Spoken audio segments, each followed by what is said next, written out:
अब होगा हर गृहिणी के मां बनने का सपना साकार और गूंजेगी हर घर में किलकारी, क्योंकि श्री महंत इंद्रेश हॉस्पिटल लेकर आया है देहरादून में टेस्ट ट्यूब बेबी सेंटर, जिसके जरिए सभी निसंतान दंपत्ति सफलतापूर्वक गर्भ धारण कर सकते हैं। इंट्रायूट्राइन इंसेमिनेशन का मतलब है कि यूट्रस यानी कि जो बच्चेदानी है उसके अंदर सीमेन यानी कि शुक्राणु उनको डाला जाता है एक सिरिंज के द्वारा। तो इंट्रायूट्राइन इंसेमिनेशन ये क्यों किया जाता है?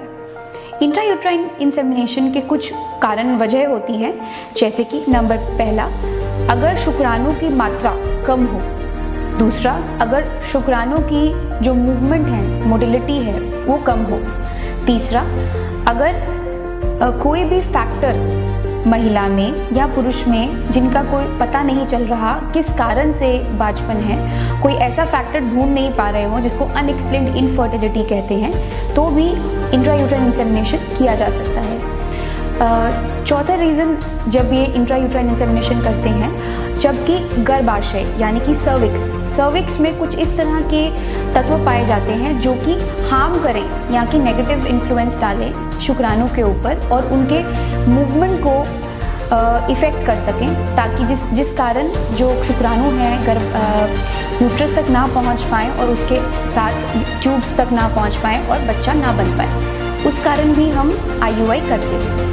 पांचवा रीज़न जब IUI किया जाता है, अगर किसी महिला को अंडे ना बन रहे हो, जिसको हम एनओवुलेशन कहते हैं, जैसे कि PCOD महिलाओं में होता है, अगर उनमें अंडे ना बन रहे हो और दवाई लेने के बाद भी नॉर्मल तरीके से कोशिश करने पर भी बच्चे ना बन पाएं और इनफर्टिलिटी या बांझपन रहे, तो हम IUI की ओर या कि इंट्रायूट्राइन इंसेमिनेशन की ओर जाते हैं।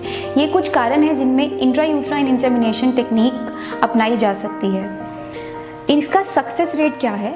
10 से 15% इसका सक्सेस रेट है अगर ये पहली बार अटेम्प्ट किया जाए, और अगर 3 बार कोशिश की जाए इंट्रायूट्राइन इंसेमिनेशन की तो 60 से 80% इसका सक्सेस रेट माना जाता है। इंट्रायूट्राइन इंसेमिनेशन किस प्रकार करते हैं? इंट्रायूट्राइन इंसेमिनेशन यानी कि IUI, इसमें पहले महिलाओं को दूसरे या तीसरे दिन 5 दिन की गोली दी जाती है, जिसमें कि जो अंडा की ग्रोथ करती है।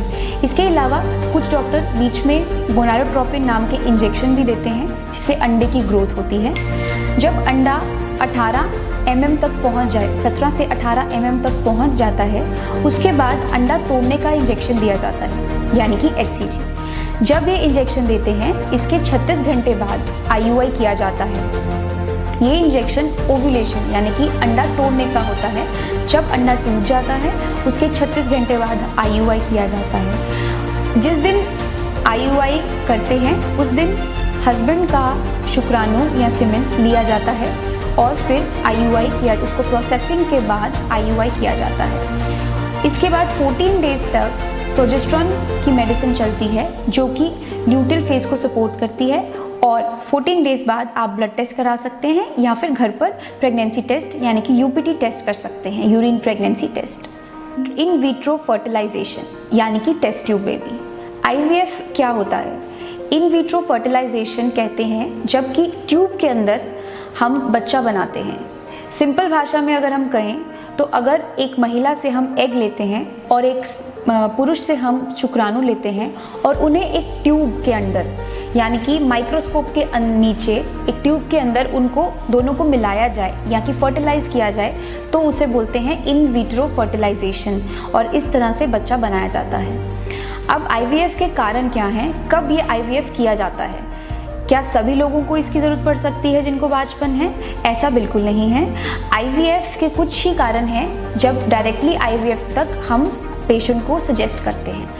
सबसे पहला, अगर महिला की दोनों ट्यूब्स ब्लॉक हो। दूसरा, अगर अनएक्सप्लेन्ड इनफर्टिलिटी हो, जिसका मतलब ये है कि कोई भी कारण नहीं पता चल रहा, ना ही महिला में ना ही पुरुष में, जिसके कारण बांझपन रहा है। तीसरा, अगर पुरुष के जो काउंट्स हैं, सीमेन काउंट्स या फिर शुक्राणु का मात्रा। सातवां कारण, कुछ महिलाओं में अंडे की मात्रा बहुत कम होती है, अंडे कम बनते हैं या फिर अंडे की क्वालिटी कम होती है, उन महिलाओं को भी IVF की ज़रूरत पड़ती है। आठवां कारण, अगर कुछ महिलाओं को डोनर की ज़रूरत हो, डोनर एग की ज़रूरत हो, उन महिलाओं को डोनर एग और डोनर एम्ब्रियो जो है IVF की सुविधा से ही प्राप्त किया जा सकता है। तो इन कारणों में भी हमें IVF का माध्यम अपनाना पड़ सकता है। IVF किस प्रकार किया जाता है?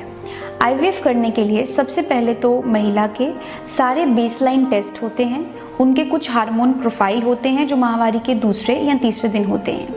इसके अलावा वायरल मार्कर्स किए जाते हैं। इसी प्रकार पुरुषों में उनकी सीमेन की जांच होती है, उनकी टेस्टिंग, उनका कल्चर होता है। इस प्लस बेसलाइन जो टेस्ट जिस तरह महिला में होते हैं उसी प्रकार पुरुषों में भी होते हैं। जब इन टेस्टों की जांच हो जाती है और इसमें कोई खराबी नहीं पाई जाती तो हम IVF की जो प्रोसीजर है माहवारी के दूसरे या तीसरे दिन से शुरू कर सकते हैं। इसके लिए हमें गोनाडोट्रोपिन नामक इंजेक्शंस की सहायता पड़ती है। ये इंजेक्शंस लगभग 8 से 10 दिन तक कॉन्टिन्यूसली चलते हैं। कुछ महिलाओं में जो है इसका रिस्पांस जल्दी आ जाता है और कुछ महिलाओं में थोड़ा लेट आता है, बट मैक्सिमम इनकी जो मात्रा है 8 से 10 दिन के बीच इन इंजेक्शंस की ज़रूरत पड़ती है। इन इंजेक्शन से हम जितने भी अंडे एक महिला की अंडेदानी में रहते हैं उन सबको ग्रो कराते हैं, उन्हें बड़ा करते हैं और उन्हें इस साइज तक लाते हैं कि उन्हें निकाला जा सके।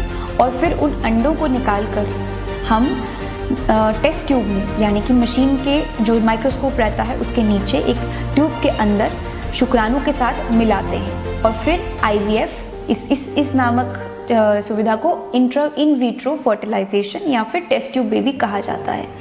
अभी यहाँ पे कुछ लोग पूछेंगे कि IVF और ICSI में क्या फ़र्क है। सो IVF जैसे मैंने बोला इन विट्रो फर्टिलाइजेशन, इसमें सीमेन यानी कि शुक्राणु जो है बहुत से शुक्राणु अंडों के साथ मिलाए जाते हैं, बल्कि ICSI यानी कि इंट्रासाइटोप्लाज्मिक स्पर्म इंजेक्शन, इसमें एक शुक्राणु को एक अंडे के साथ जोड़ा जाता है। तो दोनों में फ़र्क है। तो IVF और ICSI ये दोनों अलग चीज़ें हैं। आप ऐसे भी बोल सकते हैं कि ICSI एक हायर फॉर्म ऑफ IVF है। IVF का सक्सेस रेट क्या है? IVF का सक्सेस रेट ऑलमोस्ट 40 to 60% है। ये रेंज वेरी करती है बिकॉज हर एक महिला में जिसका भी हम IVF कर रहे हैं, हर किसी को अलग किस्म की बीमारी है, अलग किस्म के कारण है जिसकी वजह से IVF किया जा रहा है और हर किसी में जो सीमेन की मात्रा या फिर शुक्राणु की क्वांटिटी है वो अलग है, इसीलिए रेंज भी थोड़ी डिफरेंट है। साथ ही साथ कुछ महिलाओं में हम तीसरे दिन के एम्ब्रियोज डालते हैं और कुछ में हम 5वें दिन के एम्ब्रियोज डालते हैं। तो ओवरऑल जो सक्सेस है वो 40 से 60% ही रहती है। संपर्क करें सोमवार से शनिवार सुबह 9 से 3 बजे तक infertility clinic, north block building, Shri Mahant Indresh hospital, Dehradun.